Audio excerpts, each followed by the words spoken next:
அனைவருக்கும் வணக்கம். நல்ல சொசைட்டி உருவாகணுங்கிறதுக்காக நான் உங்கள் பிரபாகரன் பேசிட்டு இருக்கேன். அமலாக்கத்துறையால 2 வருஷமா தேடப்பட்டு இருந்த செந்தில் பாலாஜியோட தம்பி அசோக்குமார் இன்னைக்கு வெளியில வந்திருக்காரு. உறுதி செய்யப்பட்ட செய்தி தான். சென்னை உயர்நீதிமன்ற வளாகத்தில் இருக்கக்கூடிய முதன்மை அமர்வு நீதிமன்றத்தில் ஆஜராகிறதுக்காக வெளியில வந்திருக்காரு.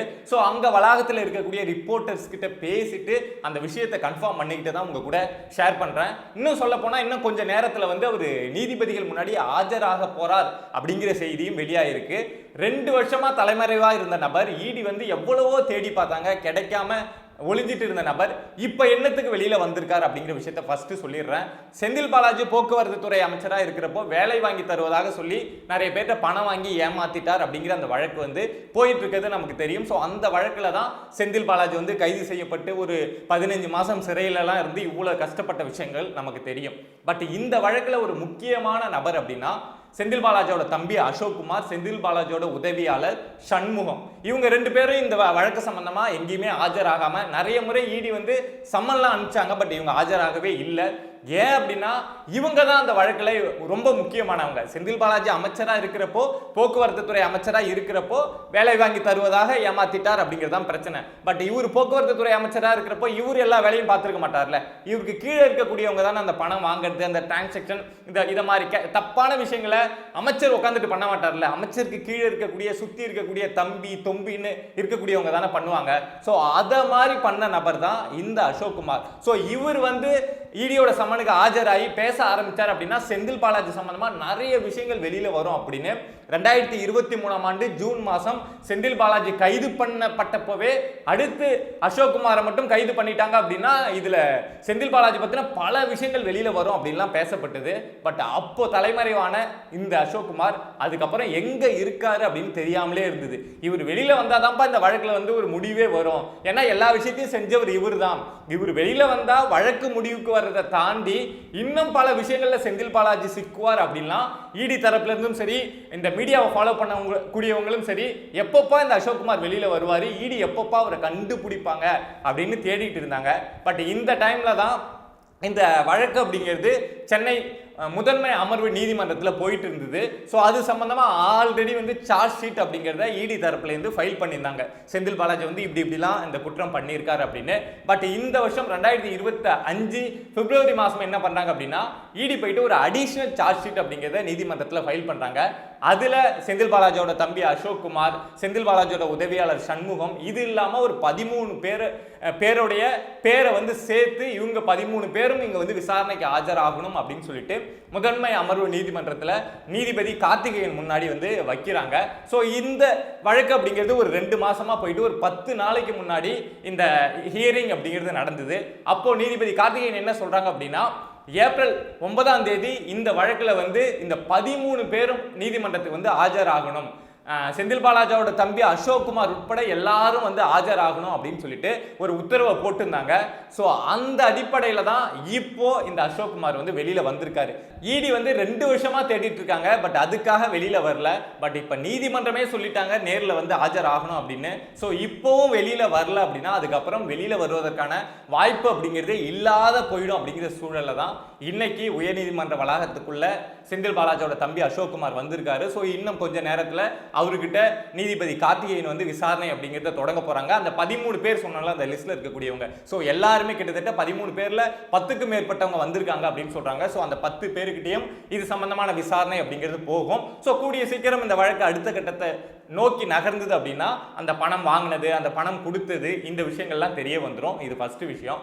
ஆனா இதை தாண்டி என்ன அப்படின்னா செந்தில் பாலாஜி எவ்வளவு நாள் கட்சியில பயணிக்கிறாரோ, எவ்வளவு நாள் அரசியல்ல இருக்காரோ, அப்போ எல்லாம் கூட இருந்த நபர் அப்படின்னா இந்த அசோக்குமார் தான். ஸோ அவரை இப்போ வெளியில வந்துட்டார்ல, இடி வந்து சம்மன் கொடுத்து எடுத்து விசாரணை நடத்த ஆரம்பிக்கிறாங்க அப்படின்னா இந்த வழக்குல இருந்து கூட தப்பிச்சிடலாம். அந்த போக்குவரத்து துறையில வேலை வாங்கி தருவதா சொல்லி அந்த ஸ்கேம் அப்படிங்கிறது ஒரு 2-3 கோடிக்குள்ள வரக்கூடிய விஷயம் தான். ஆனா அசோக்குமார் வாய் திறந்தாரு அப்படின்னா செந்தில் பாலாஜி எங்கெங்கெல்லாம் என்னென்ன பண்ணியிருக்காரு, அதிமுகவில் இருந்தப்போ அந்த கட்சிக்காக என்ன பண்ணியிருக்காரு, தனக்காக என்ன பண்ணியிருக்காரு, திமுகவுக்கு வந்ததுக்கு அப்புறம் திமுகவுக்காக எவ்வளவு விஷயங்களை பண்ணியிருக்காரு, தன்னுடைய லாபத்துக்காக எவ்வளவு விஷயங்கள் பண்ணியிருக்காரு அப்படிங்கிற விஷயம் எல்லாமே இந்த அசோக் குமார் மூலமா வெளியில வருவதற்கான வாய்ப்பு அப்படிங்கிறது உண்டு. இந்த டாஸ்மார்க் வழக்கில் கூட இந்த அசோக் குமாருக்கு தொடர்பு உண்டு அப்படின்னு சொல்றாங்க. அதாவது டிஎம்கே இருக்காங்க, செந்தில் பாலாஜி இருக்காங்க. இடையில செந்தில் பாலாஜிக்கும் நம்பிக்கையா டிஎம்கேவுக்கும் நம்பிக்கையா இருந்து ஒரு நபர் செயல்படணும்ல. சோ அந்த நபரா இந்த அசோக் குமார் தான் இருந்து செயல்பட்டிருக்காரு. ரெண்டு பேருக்கும் இடையில ஒரு பாலமா இருந்திருக்காரு அப்படின்னு சொல்றாங்க. அப்படி பார்க்கறோம் அப்படின்னா இந்த அசோக் குமாரை விசாரிச்சா போதும்ல, டிஎம்கே பக்கமும் ஒரு ரூட் கிடைக்கும், செந்தில் பாலாஜி பக்கமும் ஒரு ரூட் கிடைக்கும். ஸோ இடி இப்போவும் கை விட்டுருவாங்களா அப்படின்னு தெரியல. அங்க என்ன திட்டமிடல் இருக்கு, எப்படி வந்து இடி வந்து சம்மன் அனுப்பிச்சு திரும்ப வந்து அசோக் குமாரை வந்து விசாரணைக்கு எடுக்க போறாங்க அப்படிங்கிற விஷயத்த நம்ம பொறுத்திருந்து தான் பார்க்கணும். அதே மாதிரி டாஸ்மார்க் சம்பந்தமான வழக்கு வந்து சென்னை உயர்நீதிமன்றத்தில் போயிட்டு இருக்குல்ல, அங்க வந்து அதுல வந்து என்ன விசாரணை போயிட்டு இருக்கு, என்ன அப்டேட்ஸ் அப்படின்னு வந்து நிறைய பேர் கமெண்ட்ஸ்ல கேட்டிருந்தீங்க. கடைசியா என்ன நடந்திருக்கு அப்படின்னா 3 தரப்பா இருக்காங்க. ஒன்னு தமிழ்நாடு அரசு வழக்கறிஞர் PS ராமன் வந்து நீதிமன்றத்தில் வாதாடுறாங்க. இன்னொரு பக்கம் டாஸ்மார்க் துறை வழக்கறிஞரா வந்து விக்ரம் சௌத்ரி வாதாடுறாங்க. இன்னொரு தரப்பு வந்து இடி. 3 தரப்பு இருக்காங்க. இதுல டாஸ்மார்க் துறை வழக்கறிஞர் என்ன சொல்றாங்க அப்படின்னா, எந்த ஆதாரபூர்வமான தவறும் நடக்காம இடி வந்து இத மாதிரி ரைடு பண்றது அப்படிங்கிறது சட்ட விரோதமானது. அதே மாதிரி எங்க டாஸ்மார்க் துறையில இருக்கக்கூடிய உயர் அதிகாரிகள் எல்லாத்தையும் இடி வந்து விசாரணைங்கிற பேர்ல கஷ்டப்படுத்துறாங்க. ஸோ இதை செய்யக்கூடாது.